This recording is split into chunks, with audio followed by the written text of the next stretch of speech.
Get ready to hear the truth about America on a show that's not immune to the facts with your host, Dan Bongino. You know, folks, I think my experience in a past life is going to be relevant, extremely relevant to today's show. There are some things I learned during my time as a federal agent, especially doing protection type details and investigations that are going to play into this today. There was a really, really interesting appearance by Darren Beattie on the Tucker Carlson show last night, and I want to explain what I think is going on behind the scenes at this Putin summit, given that I did a summit with the Russians for the START Treaty. I know exactly how they operate. Today's show brought to you by Expressvpn. Don't let big tech spy on you. Get a VPN. Go to expressvpn.com/Bongino. It is an extremely packed news day today, so welcome to the Dan Bongino Show. We'll get right to that, including more of failed now politician pretending to be attorney general, what I called on my radio yesterday, who I called the Agino attorney general in name only, Merrick Garland. More on his failures, which are getting abundant. Today's show brought to you by ExpressVPN. Did you ever read the fine print that appears when you start browsing in incognito mode? It says your activity might still be visible to your employer, your school, or your internet service provider. Why bother calling it incognito mode? To really stop people from seeing the sites you visit, you need to do what I do. Get a VPN at ExpressVPN. Think about all the times you've used Wi-Fi at a coffee shop, hotel, even your parents' house. Without ExpressVPN, every site you visit could be logged by the admin of that network. That's still true even when you're in incognito mode. I mean, you really want your parents to see what you've been looking at online? What's more, your home internet provider can also see and record your browsing data. In the U.S., they're legally allowed to sell that data to advertisers. ExpressVPN's an app. It encrypts all of your network data and reroutes it through a network of secure servers so that your private online activity stays private. ExpressVPN works on all your devices and is super easy to use.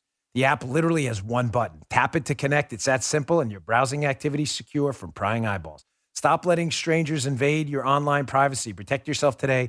Go to expressvpn.com/Bongino. Use my link at expressvpn.com/Bongino to get 3 extra months free. That's expressvpn.com/Bongino to learn more today. All right, Joe, let's go. All right. So this Putin summit, we have to get to this quickly because it's important. I have some background here. One of my assignments when I was on the Presidential Protection Division with the Secret Service on Barack Obama's detail, I was the lead advance on a foreign trip over in the Czech Republic where Obama and Medvedev signed START 2, the START Treaty about nuclear proliferation. It was a fascinating trip to be a part of. I found the Czech security forces to be extremely professional. They knew what they were doing, some of the best I had ever worked with at that time. But something happened at the Putin-Biden summit earlier today. If you'll notice, going into it, it gives me no joy. Listen, Putin, let's just get this out of the way right now. Putin is a killer, a tyrant, practices fascist communist tactics, and is an enemy to the United States and freedom around the world. Period. I don't know how anyone could negotiate otherwise or debate otherwise, or even there's barely a counterpoint to that. Having said that, it's clear he's going into this trying to puff, peacock, chest puff. Remember the guy from Couples Retreat?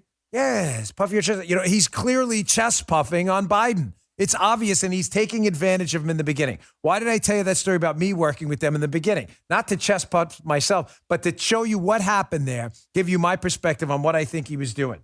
So Putin's a killer. He's a bully. That's what he does. He's always done that. And if he sees weakness, he will try to take advantage of it.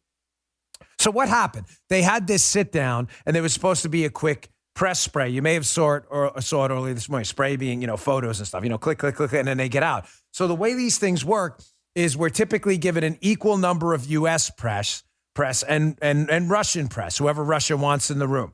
So if we're given, say, 12, then they're given 12. So I assume what happened, having done it before, is Biden and Putin sat down in the room. I think Tony Blinken was there, right? And the Russian, was it Lavrov, was in the room with Putin. So it was just 2. Biden +1, Putin +1. So again, you'd assume in the pre-advanced meetings, they agreed to a specific number of press on each side. Putin, being the bully that he is, wasn't having that. He was going to flex. Look at this. He was like, check out my pipes. Right before the meeting even started, Putin needed to flex. So what did he do? His people tried to keep the American press out and let the part of the Russian press in. Folks, it's not a small thing. I'm telling you, I've been behind the scenes and I've seen this. The Russians always want parity. When I did the START 2 signing treaty in the Czech Republic, there was always three people in the room. There was a Czech security representative, me, the Secret Service, and the Russian counterpart. Whatever we got, the Russians wanted. It didn't matter if they even had the assets. They'd fly them in. Quick story. So we had counter sniper coverage at the summit. Our snipers, we had up, I'm not going to say how many, but we had quite a few. And we had them giving full coverage around the building the summit was in. The Russians wanted the same number, even though they didn't even have the assets. They didn't have the assets. They were like, no, let's throw out a number. We want 12. We weren't 12, but you get the point. So I said, yeah, we need 12. The Russians were like, we want 12 too.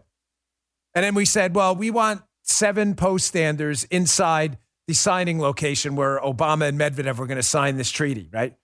They were like, we want the exact same number. They didn't even know the posts half of them. We did. I could have made the number up is the point. I could have said, no, we want post standers, by the way, Secret Service agents we put on the inside to help secure the president and the shift. The shift works around the president. I could have made the number up totally. I could have said, we want 47 post standers inside. They would have been like, we want 47 too. It's a flexing thing. Hey, look at me. Pipes, chairs, peacock. Couples are chica. Yes. Yeah, that's all they want. They want this. They just want parity. Because they want to show you, hey, we know what we're doing too. I didn't find their security services that impressive, to be candid with you. I found the Czechs to be very impressive. But this is a Putin power play. Because I'm telling you, the number of press, just like the number of counter snipers and post standers, was negotiated in advance.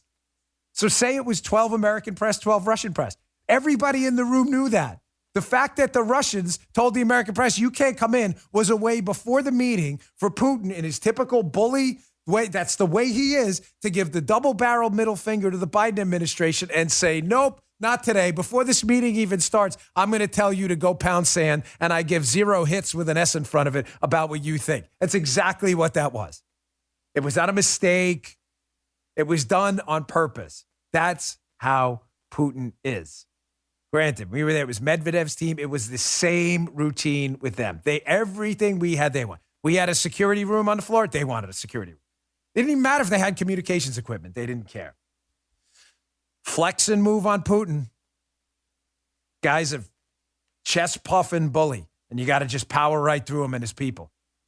We didn't let them steamroll us, but we didn't have a choice with the Czechs. The Czechs, obviously didn't want to, piss off the Russians, so they agreed to most of their demands. But that's it. They want what you have. All right. Got a lot of content to get to today. Folks, we're in a really dangerous spot. I discussed yesterday at length, and I hope you listened to the show because it was an important one, about the weaponization of our institutions that were revered in the past. Our Department of Justice, I shouldn't say revered, but respected at least. Unfortunately, in the distant past, because over the last decade, they've been completely castrated and populated with a bunch of political actors, the DOJ, the FBI, and elsewhere. And it pains me to say it because, as I've said often, I'll say again, I'm never going to lie to you. I worked with FBI agents when I was a Secret Service agent in the Long Island office and in the New York office of the Secret Service, and they were great. They were very competent. They were good people. A lot of friends of mine left the Secret Service to go over and work with the FBI, and they've been there for a long time. So it pains me to see these institutions go up in front of the American people. The Department of Justice, led by the Agino, Attorney General in name only, Merrick Garland, who is a total politician now, to go up in front of the American people like Garland did again and just make stuff up.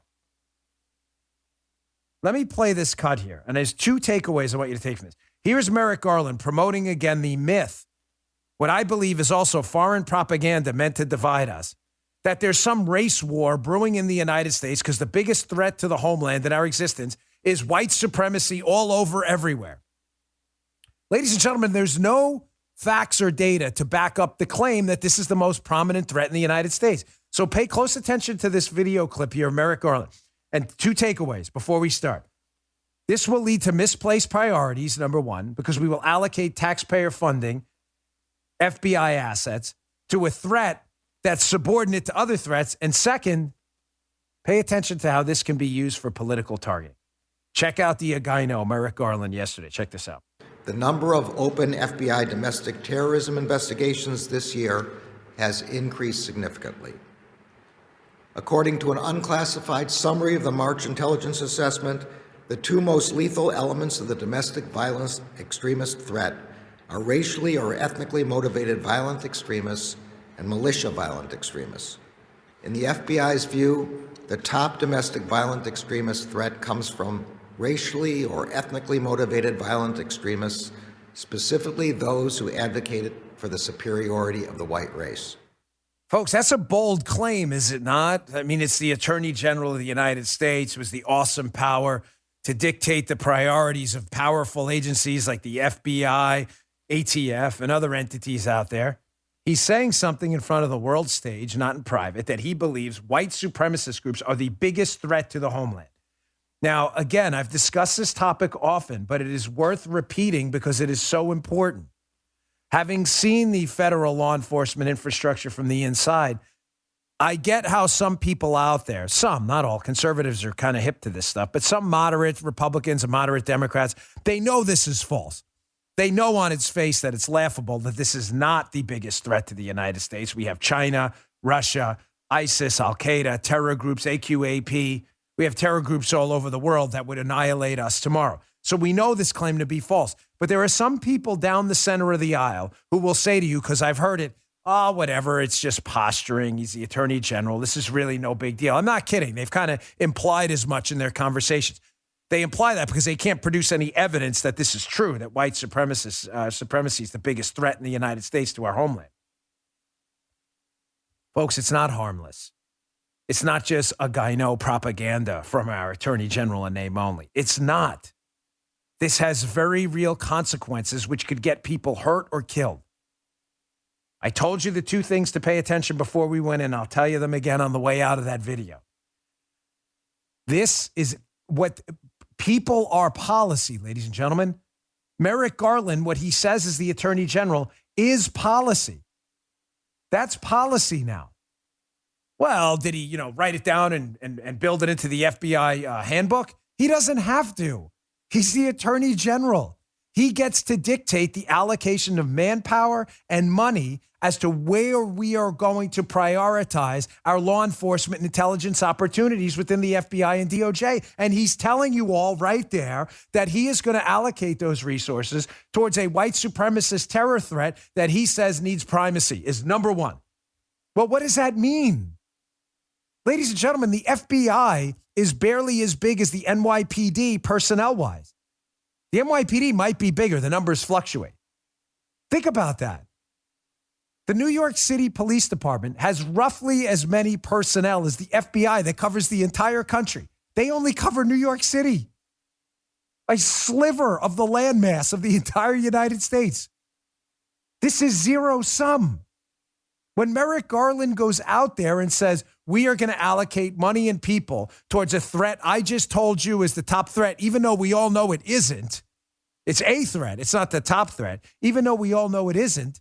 And you have, say, 20,000 FBI agents. I don't know how many there are now, 20, 25 actual agents, maybe a little more.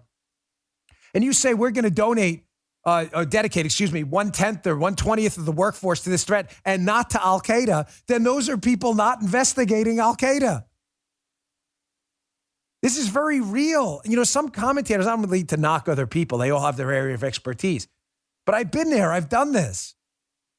This is not just, it's just Merrick Garland posturing for Biden. No. These are actual agents not getting paid to investigate ISIS and Al-Qaeda and getting paid to basically investigate a threat. We're having a hard time finding threats to investigate. This is real. When I was a young agent, I'll never forget this. Sorry, I got an itch on my neck there. When you come out of Secret Service training, they stick you on Treasury check cases. Folks, they're the dumbest cases ever. Dumbest in that we should be doing so much more. We protect the president. They should have left that to the IRS or someone else. But for some reason, the Secret Service at the time didn't want to give it up. I love the service, but it was just stupid. They call them T-check investigations. What would happen? Whatever. Joe Gee gets their tax return check back. Treasury sends them $1,000 refund, right? They've overpaid in their taxes. You'd get it now they usually do it electronically, but back then all of it was done via Treasury check. Folks, criminals knew right around the window of time, the Treasury would mail out refund checks. It's like a certain window of time when people do their taxes. So they would go mailbox diving, steal the checks, sign them, and cash them. We would waste more time on these dopey investigations for a $500 Treasury check. Leave that to, the IRS or others or the Treasury Department or TIGTA or whatever it was. Why were we doing that? And the answer is because someone in the director's office at the time thought it was a good idea. The Secret Service would investigate Treasury checks. I have no idea why. They deemed it a priority. Therefore, what were we not doing? We were not spending time on protective intelligence cases, presidential threats, critical infrastructure, and other important stuff. There is a real penalty to this. I cannot emphasize this enough. I believe it's the value of this show in relationship to other shows out there that haven't seen it from the inside. It's not a knock on them. They have very specific areas of expertise I don't have, and their shows are valuable for other reasons. It's not a knock. I've seen it. When Garland says that, you lose assets investigating ISIS and Al-Qaeda. But second, the second part, not just misplaced priorities, penalty to Garland's ridiculous white supremacy is the number one threat speech, is, folks, this can be abused for political targeting. This white supremacist label has become a label applied to things where the relationship to a race motive is almost non-existent. How many times have you heard about the January 6th incident up at the Capitol ties to white supremacy when no one can seem to produce any evidence that there was actual white supremacy involved? Folks, that's a problem. We should investigate what happened up there. But tying it to a racial motive when you don't have any evidence of an actual racial motive, is that a political gesture or is that a law enforcement one? And do you see how this can be applied to anything? Certain candidate runs for office they don't like. All of a sudden, the FBI is investigating white supremacy. He talked to a guy who knew a guy who talked to a guy who was on Capitol Hill January 6th, white supremacy. You see where this can go? How you have a bunch of FBI agents now, follow me, who have nothing to investigate because these attacks by white supremacists, thankfully, are so few and far between, so they have to go find stuff to do. They're in their office trying to impress their boss. Now, all of a sudden, they get a tip from a guy that says, hey, candidate, Joey Bag of Donuts is running for office on Long Island.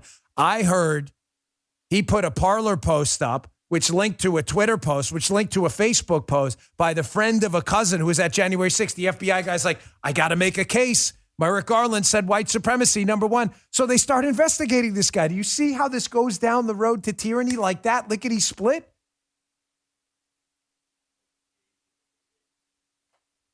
Right, like Frank, good point.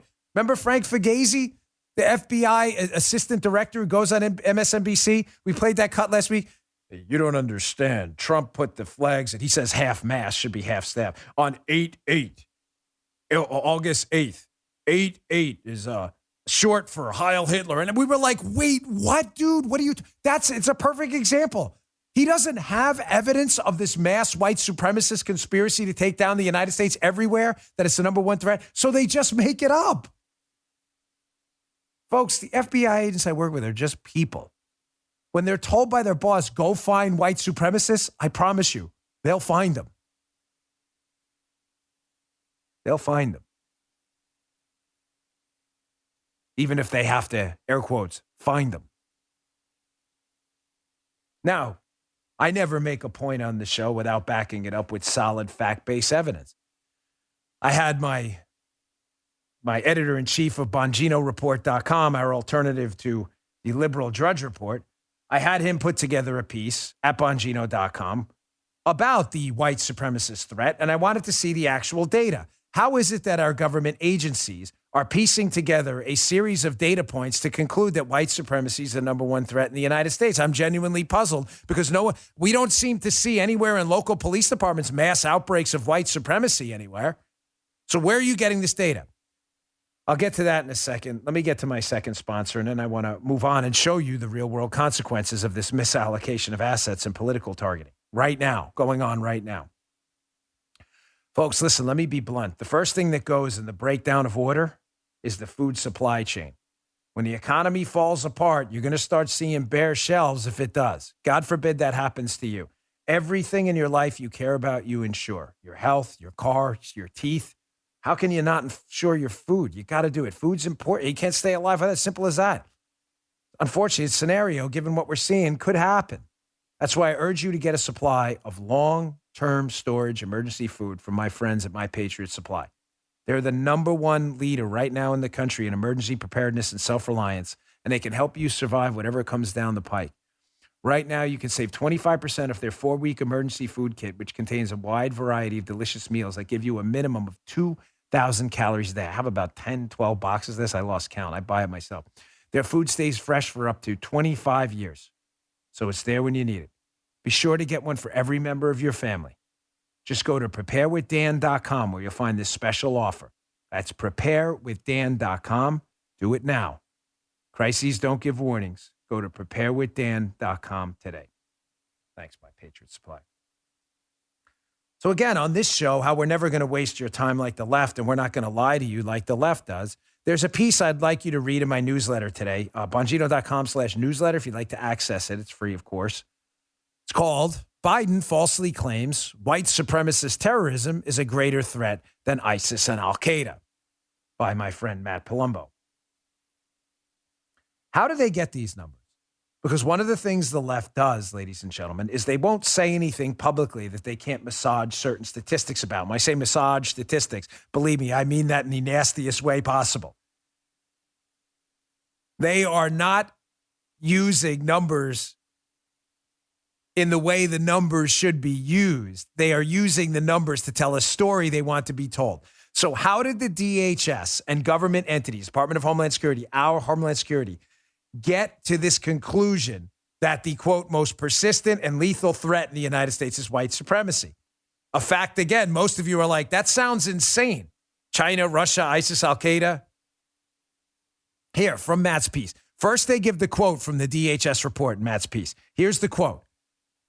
American domestic violence extremists, racially and ethnically motivated violent extremists, specifically white supremacist extremists, will remain the most persistent and lethal threat to the homeland, reads the key passage of this DHS report, noting that from 2018 to 2019, white supremacists conducted half of all lethal attacks, 8 total, among domestic violent extremists, resulting in 39 out of 48 deaths that year from domestic extremism. Oh, wow. All right. That sounds interesting. 2018 to 2019, we had these 8 attacks, resulting in 39 out of 48 deaths. You know what's interesting? Again, the timeline they use. Go back to the piece, you'll see. It continues. For reference, the 2016 ISIS-inspired Pulse nightclub massacre alone killed 49 people, more than all white supremacists combined in both 2018 and 2019. You see what they do? You see how politicized people in the DHS and the intel community politicized. They're not doing what they should be doing, producing unbiased intelligence for people in the public and secret intelligence for official use only on the inside for policymakers to make decisions. That's not what they're doing. It's in reverse. Follow me. The way intelligence is supposed to work, obviously, is nonpartisan professionals go out and gather unbiased intelligence. They then put that intelligence together. They generate opinions. Is this real? Is that real? Is this fake? Is this propaganda? Is this, a foreign misinformation, disinformation campaign? They come to some consensus opinion. They give the information to lawmakers and the president. That's not the way it's working now. The way it's working now is you have the president and politicians who are supposed to be getting information from intelligence officials and making decisions in advance and giving it to intelligence officials to generate intelligence. You have Biden and his identity politics focused insider cabal of feckless idiots, Merrick Garland and others, making stuff up, saying to the intel community and the FBI, hey guys, wink and a nod, white supremacists are our biggest threat. You get it? They're like, okay, we'll get intelligence, air quotes, back to you in a minute. Look what we found. 2018, 2019. A boatload of attacks by white supremacists and deaths. Yeah, it's interesting. You left out 2016. You also left out that 9/11 incident that killed more Americans due to an al-Qaeda-sponsored attack than what we've seen in an entire century. The most, in one single attack, the most deadly single attack we've seen on American soil ever. It's convenient when you leave that out. And what's the result? Again, you have not only misplaced priorities and political targeting from lying to people and telling them that the biggest threat is white supremacy. Now, I'm not saying it's not a threat. I'm telling you, triaging, it is not the biggest threat. They are massaging the data because you don't only have misplaced priorities and political targeting possibilities. You also have a reverse intelligence flow, which I cannot express to you enough how dangerous that is. The fingerprint, the hallmark of every tyrannical regime and fascist regime throughout human history has been a reverse intelligence flow. Every single one, where political leaders, to make political points, what have they done? They've gone to their intelligence officials and they've said, I need you to draw this conclusion, not the other way around, where intelligence officials are producing intelligence to have conclusions be drawn. You understand how dangerous that is? Folks, this has led to some real world consequences. I'm going to play this video here and I'm going to get to exactly how what I just told you, misplaced priorities, the allocation of assets, and political targeting, I believe could be happening right now.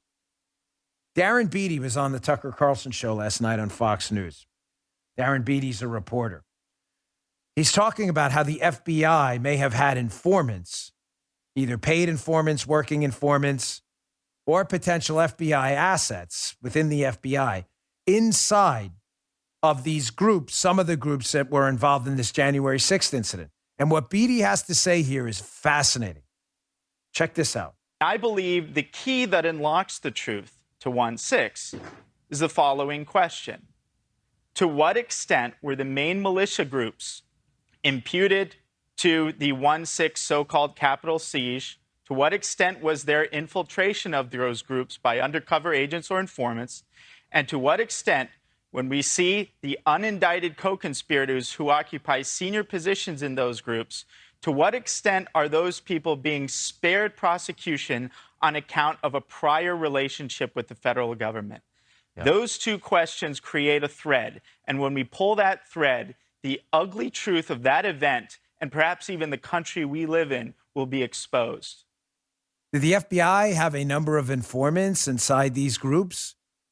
You may say, well, Dan, if these groups were plotting something, then, maybe that would be good to have, right?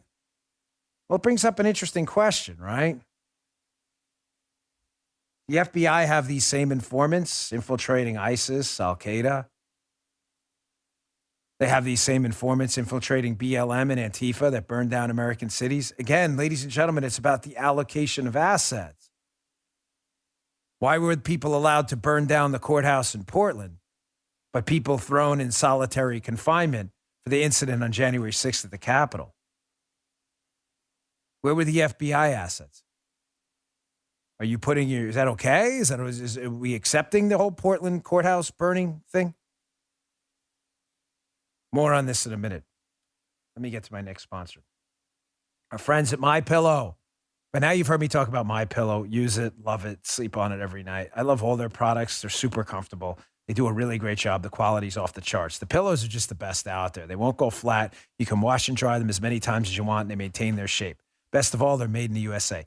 Again, only downside from this, like my mattress, is, you go to a hotel, you sleep in terrible hotel pillows. So sometimes what I'll do, I'll stuff my pillow in a bag or take their travel pillow. Mike Lindell wants to thank all of his customers with the best deal ever. For a limited time, Mike is offering his queen-size premium MyPillow for $29.98. Yes, I said it, $29.98. This pillow is regularly $69.98. That's a $40 savings, and the kings are only $5 more. Follow my lead on this one. Mike has towels, pillows, and slippers. I have them all. and I like all of their products. The slippers are amazing. I got one right here. Check this bad boy out. You don't get more comfortable than that. Look at the inside. Crazy. Got my Hunter Biden pictures down there, too. Go to mypillow.com and click on the radio listeners tab and use promo code Dan. You'll also get deep discounts on all MyPillow products, including the MyPillow mattress topper, MyPillow towel sets, too. Or you can call 800-951-7163 and use promo code Dan. Again, call 800-951-7163, use promo code Dan, or visit mypillow.com. Click on that radio listener square, use promo code Dan. 800-951-7163, promo code Dan. Check them out today. You'll love their products. All right. Sorry, folks. Stuff spilling everywhere. Don't want to lose my Hunter Biden material. Sorry, I had to get away from the mic. I know that drives people crazy, as it should. I think I'm getting spammed right now on the watch this. This is, I think, someone who got a hold of my number. It's the person's telling me it's my mom. I'm serious. This is happening in live time. Okay, let's try a trick. What's your maiden name? Ha! Let's see. Let's see if they get this one right. I'll see if they answer. All right, but getting back to the show and the important stuff. So if the FBI managed to infiltrate these groups they claim are involved in the, these are allegations still, the January 6th incident at the Capitol, then why can't the FBI dedicate the exact same assets to breaking up Antifa and BLM that burned down American cities and tried to burn down a federal courthouse in Portland? Folks, I'm asking questions that are serious. Liberals should be asking these questions too. Why is it that this group became a priority? How is that? The group involved with January 6th. What were the decisions made there? Because when that group's made a priority with a zero-sum assets, there's only a limited number of FBI personnel, and there's an extremely limited number of undercovers and informants. Why pick that specific group first and let the other groups burn down American cities? If that's not a fair question, I would love for you to answer me why.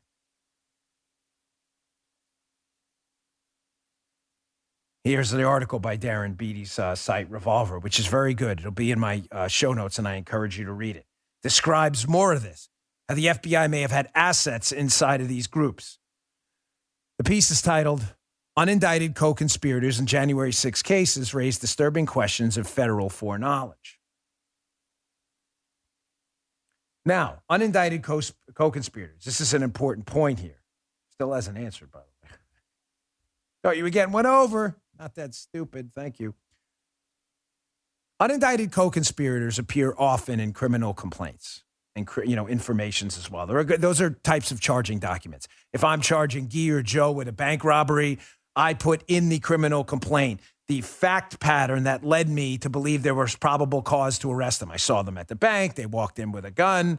There's a videotape with them handing a bank teller note. It's all evidence of probable cause. You would put in a complaint. In the criminal complaint, you typically lay out, the subject 1, subject 2. But it's interesting. You'll see unindicted people in there who may have been involved in the bank robbery, but their names aren't in there, and they're not indicted. In other words, the FBI is not seeking prosecution against them. But why? If there were, say, 5 people involved in the bank robbery, and 4 of them are being indicted, but one of them is an unindicted co-conspirator, why did that one person get off? Well, from the Revolver piece, he explains why. It's done pretty well. He says, broadly speaking, there are 3 primary reasons to see an unindicted co-conspirator in a criminal complaint. First, and he's right, grants of immunity. Happens all the time. I'll get to that in a second. Second, pragmatic considerations. Third, evidentiary concerns. He says grants of immunity are traditionally only issued as a result of a plea deal reached between a defendant and prosecutors. Specifically, in exchange for agreeing to testify against the big fish in the conspiracy, a little fish may remain an unindicted co-conspirator and never be charged. He's absolutely right in the piece. That is the number one reason. The number one reason you'll see an unindicted co-conspirator in these charging documents. Someone flipped, folks. It's as simple as that. Somebody flipped. Someone in this group who, say, was a co-conspirator in a bank robbery, the driver or whatever, says, listen, man, I'm just the driver. I'm not going to jail. I'll give you everything. What happens after that? It used to get back, there'd be a cooperation agreement drawn up. It's an actual agreement. The lawyer for the co-conspirator will sign it. The government will sign it, say, you agree to do this, this, and this. And then there'll be some kind of a plea agreement. That's what that is later on. And whatever that person does is taken down in a letter. Like the FBI, for instance, will say, hey, the driver said this, gave us this information, which led to this. This information was like, gave us the address that led to this. The judge will read that. And then they'll typically get a bunch of, either they'll be not indicted at all, and they won't be charged at all, or they'll take a plea for a lesser charge. But there are other reasons as well that people might be unindicted co-conspirators. Some of them may be FBI informants. Therefore, they're not going to indict them. Again, ladies and gentlemen, I'm just asking you about priority. I'm not suggesting to you that plots to take down the government from any side of the political aisle are not dangerous. They are. I'm not suggesting to you we shouldn't investigate to the moon attacks on police officers. I don't care where they come from. They should be. What I'm telling you, tying it back to the beginning in Merrick Garland, is how is the FBI determining what is a priority and what isn't? Or is it based on political targeting or actual law enforcement data? Because I'm reasonably confident the case I just laid out to you is there is no data to back this up, that this is in fact the top priority or should be the top priority of the FBI. You doubt me still that the FBI at the upper levels has a real problem with political targeting and not fact-based, nonpartisan, unbiased law enforcement? Well, Guy mentioned Figlizzi before, Frank Figlizzi, who was an assistant director at the FBI, who suggested that we should start locking up politicians, or implied as much in an appearance on MSNBC. We played it last week. You heard it yourself. This guy was in the FBI. Here's another guy who was in the FBI. He was the acting director at one point. Ran the whole outfit. One of the most powerful men in the country. Andrew McCabe. I haven't seen an appearance, hit, what they call them in the media, hit in the media business. I haven't seen a hit in a long time on the media where a guy outs himself so clearly than Andy McCabe does right here. I want you to notice what he does. Andy McCabe's pretty confident that the January 6th was an insurrection. They were going to take down the United States. He's confident about white supremacists and all that other stuff. But when asked about the Bernie Sanders supporter who shot up the ball field and nearly killed a couple members of Congress, including Steve Scalise, and actually asked them if they were Republicans or Democrats first, Andy McCabe seems a little unsure and confused about what the motive was there. You want to talk about a guy whose priorities are screwed up? He ran the agency. Check this out. Yeah, it was, Kate, and an incredibly deft way to bring in that other side of the equation. I mean, let's call it what it is, right? I think he came right out and said, our biggest hotspot right now is racially motivated, ethnically motivated extremists, and we all know that the broad majority of those are white supremacists, people targeting people of color and immigrants and things like that. But he brought the other side of the equation into it by referring to the shooting of the congressional baseball practice. And he did it very carefully by saying a shooting by someone who committed the shooting only after he confirmed that the players were Republicans. So I think that reflects the fact that the FBI still doesn't exactly know what that shooter was up to. They never really uncovered the sort of detailed evidence that laid out a specific plot or an objective, but it is undeniable that he was targeting Republicans. So it was really, I thought, very effective. It's undeniable he was targeting Republicans because he asked, are you a Republican? But he says right there, did you catch it? Did you catch it? I left it at that point.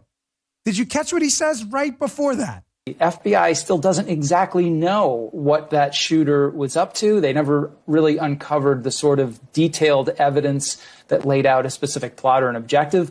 The FBI is still unsure about a motive. Bro, the guy asked them, are you Republicans? What do you mean, what's the motive? Are you Republicans? Bang.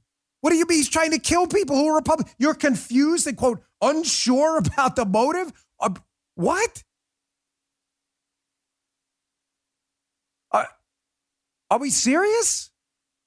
This guy ran the FBI. He ran the FBI.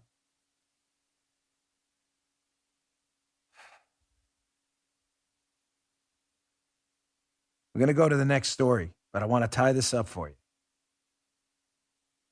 Again, having been on the inside of this law enforcement operation we have in the federal government, I cannot think of a more destructive situation, a more dangerous situation to the constitutional republic than an agency that engages in political targeting, misallocates assets on political targets, and uses reverse intelligence. In other words, doesn't give facts to decision makers. Decision makers and politicians give narratives, and they generate facts to support the narrative. I cannot think of a more deadly, dangerous situation than that. All right, let me move on. I got a lot of stories to get to. I spent a little more time on that than I planned. I'm only into story 2. So, listen, having some experience there, I think it really matters that you hear from people on the inside how it goes down. Folks, liberalism's all astroturf and boogeyman politics these days. It's all it is. I love to expose them on the show because it matters. It shows you how fake and phony these people are. And if there are some persuadable Democrats left out there, again, I want to show you your entire movement, sadly, is astroturf. It's fake. It's not real grass. It's fake. It's artificial. Here's a video. This is OAN, hat tip OAN, One American News. I want you to pay very close attention to this, to those audio listeners. You can hear it as well. So Biden's at this presser yesterday, and Biden keeps fiddling with this flashcard. On the flashcard is something just staggering. You would think Joe Biden, if he's a liberal and is proud of his liberal ideas, right, that he would be advocating for liberal ideas. Here's why free college is great. Here's why we should up the tax rate to 142%. Here's why we should take over schools, public schools, and not let anybody go to private school ever. You would think he would do that, but that's not what he does. Notice what's on the flashcard. Listen to this clip by OAN. This is great. Check this out. Joe Biden fiddles with a flashcard of anti-Trump talking points during a press conference in England.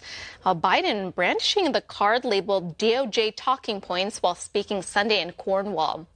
The cards include a number of pre-planned answers. That's including a claim that Trump, quote, abused power and that his Justice Department was out of control. This is the DOJ Inspector General has recently opened a review into the Trump-era seizure of some House Democrats and staff data during a 2018 investigation into leaks about the Russia probe. That's hilarious. Did you see it? All of the talking points are like, make sure you highlight Trump, attack Trump, attack Trump. You saw that, Joe? Attack Trump again. Say you don't like Trump's hair. Comment on Trump's diet. Say he drinks too many Diet Cokes. He gets 2 scoops of ice cream. You didn't like his suits. That was a really nasty tie. Everything's about Trump. Proving the point I have told you over and over again. What's the point? That Democrats never run on their own agenda. They run on making the other bad guy, making the other party the bad guy, whatever they run on. They can't make a material fact-based case that white supremacy is the number one threat to the homeland now. So what do? They massage the statistics. And if you dare speak out, like they'll do on the show, they do it all the time. What do they say, folks? If you dare speak out and say, wait, is there a case to be made for that? It's a threat, no doubt, but it's a top threat. Is there an actual, what do they say? You're a racist. Racist. You did it. You're a white supremacist too. He's a white supremacist. They're a white supremacist. Everybody's a white supremacist. That's what they do. They always make the case about the other guy being worse. That's what you saw his flashcard. By the way, with these Zoom cameras right now, anyone running for office, if you're going to do something like write a note on your hand or anything like that, be prepared. They're going to zoom in and read it. Just a warning. It's all astroturf, folks. Boogeyman politics. Who's the boogeyman? Oh, conservatives. Conservatives, libertarians, Republicans, even moderate Democrats. You guys are racist too. Everybody's a white supremacist. It's all astroturf. They don't believe in any of this stuff. They believe in nothing. They don't even practice their own ideas. You doubt me? Check out this Washington Post piece. This is, forgive me. I forget where I saw this on social media. It may have been Logan Hall or Greg Price. They always have good stuff. But this story is hilarious. Forget the headline is Joe Biden won the presidency by making the most of his lucky breaks. That's not the funny part of the piece. It's in the Washington Post. Here's the funny part of the piece. Keeping in mind, this is all astroturf. Liberals don't believe anything they tell you. They're total frauds. Remember Alinsky's rules. Make them live by their own rules, the libs. Quote, Washington Post, listen to this. For example, planners of the Democrat Party's virtual convention thought about featuring a national map that would highlight the locations of various speakers, thus countering the notion that the party was a club for coastal elites. Only to can the idea when they realized multiple speakers would be broadcasting from Martha's Vineyard. Hold on. Holding. What is that? 15 yards. Democrats. They're the party of the little guy. The millionaires and billionaires. Hey, tell Bernie, you're a millionaire. I don't care. So I went to just the search engine and threw this in there. I literally put in the search engine, average income in Martha's Vineyard. The average household income in Martha's Vineyard, you can see on the screen, $134,968.39. There you go, folks. Democrats in it for the little guy. It's all astroturf. It's all BS. You're just being lied to. They're making buffoons out of you all. Not you all of you liberals. I mean, us conservatives were hip to this stuff a long time. These people are total frauds on an epic scale, an exponential scale of fraudulent activity. All right, let me get to my last sponsor. I'm going to move on to a different topic, but an important one. Some more pretty shocking information about COVID and a really, really fascinating clip by Dr. Robert Redfield, who used to head the CDC. Our last sponsor, our friends at Genusel. Listen, the summer season's upon us. Barbecues, beaches, a lot of fun in the sun like the good old days. But what about taking care of your skin? It's important. My friends at Chamonix have the perfect solution for the summer sun.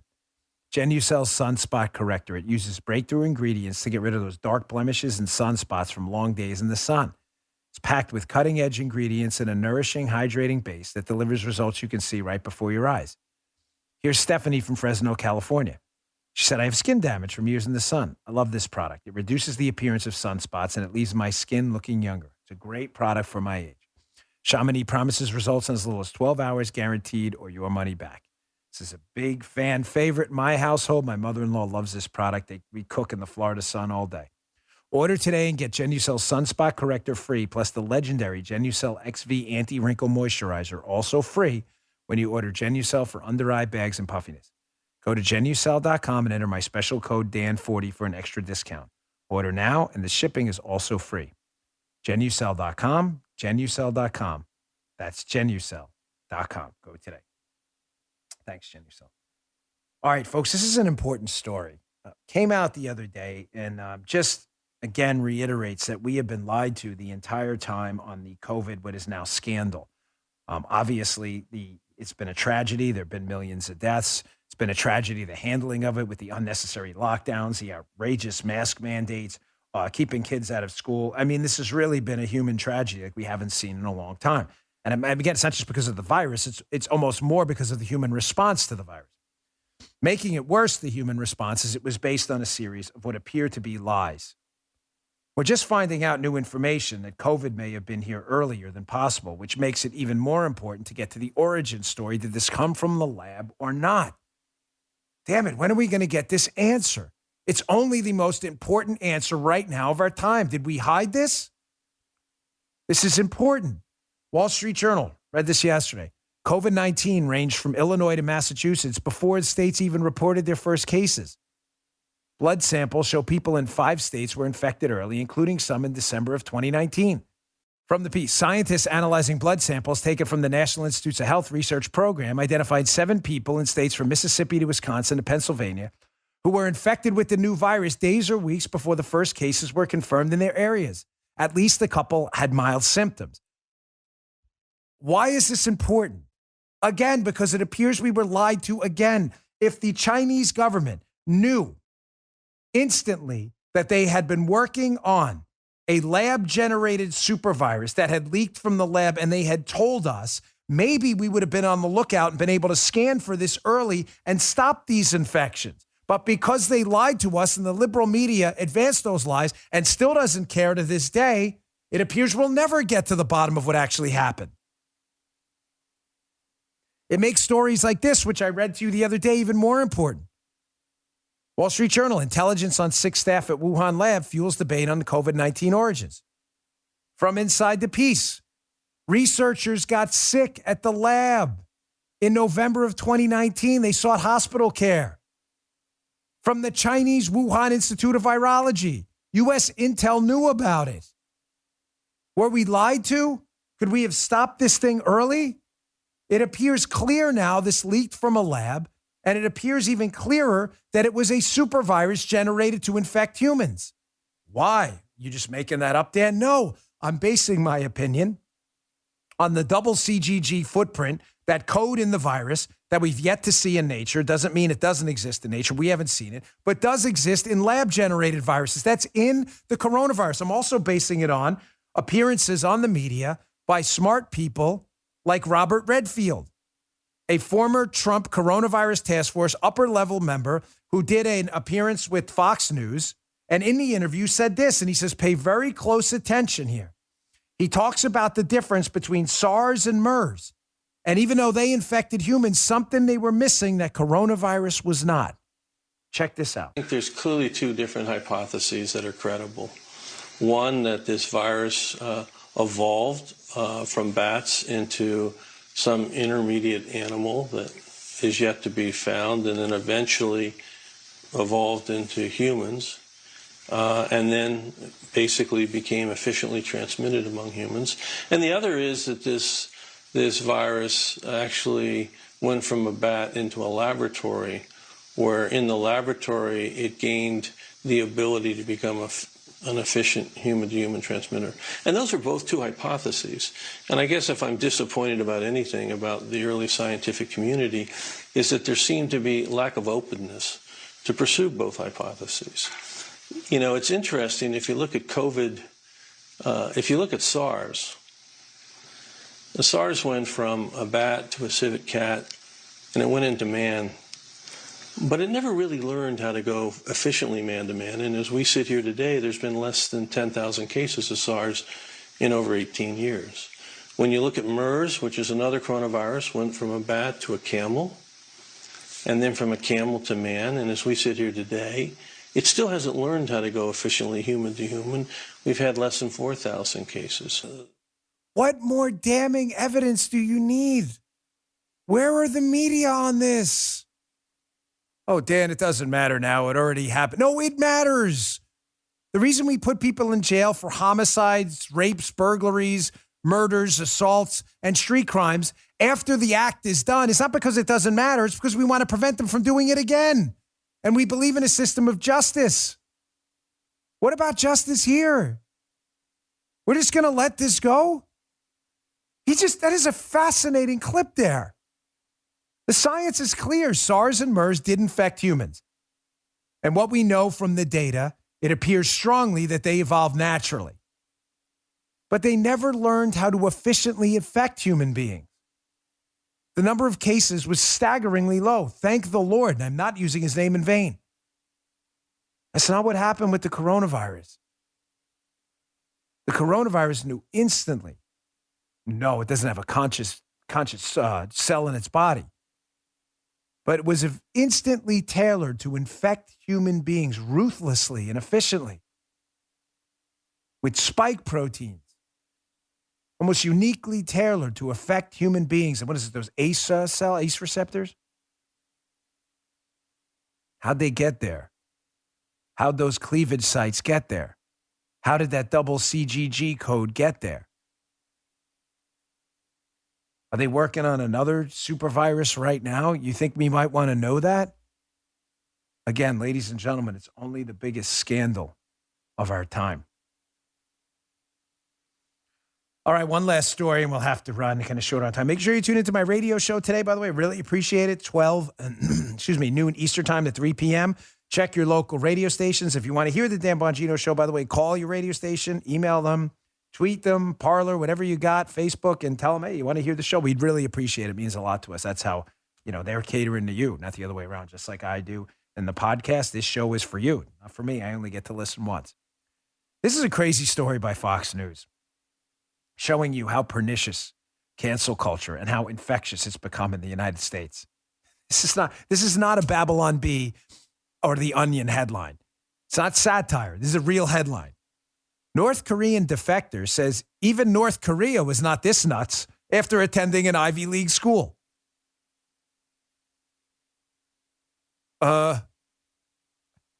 Listen to these quotes. How sad is this? How bad liberal tyranny has gotten in the United States. It's a North Korean defector. You know, Kim Jong Twinkie, that guy, same guy. She defected from there and she's like, oh my gosh, it's really bad here. The thought suppression. She says, quote, during orientation, she was scolded by a university staff member for admitting she enjoyed classic literature such as Jane Austen. The defector said, I love those books. I thought it was a good thing, recalled Park. That's her name. Then she said, did you know those writers had a colonial mindset? They were racists and bigots and are subconsciously brainwashing you, the teacher told. Oh my gosh. It only got worse from there, as she realized that every one of her classes at the Ivy League school was infected with what she saw as anti-American propaganda, reminiscent of the sort she'd grown up with in North Korea. Nice job, libs. Well done. You and Kim Jong Twinkie have something. You guys are running parallel paths the same time. How does it make you feel that your goals and Kim Jong Yodel's goals are the exact same? Communist propaganda and the destruction of the United States. How does that make you feel? How does that really? I'm not kidding. It's a serious question. How does that make you feel? That's all I got for you today, folks. Listen, thanks again for tuning in. I'll stay on top of this summit. Listen, we got some great, solid guests. I got Julie Kelly coming up on the radio show today talking about this January 6th debacle you're not going to want to miss. Don't miss the show. I'll see you all tomorrow. You just heard The Dan Bongino Show.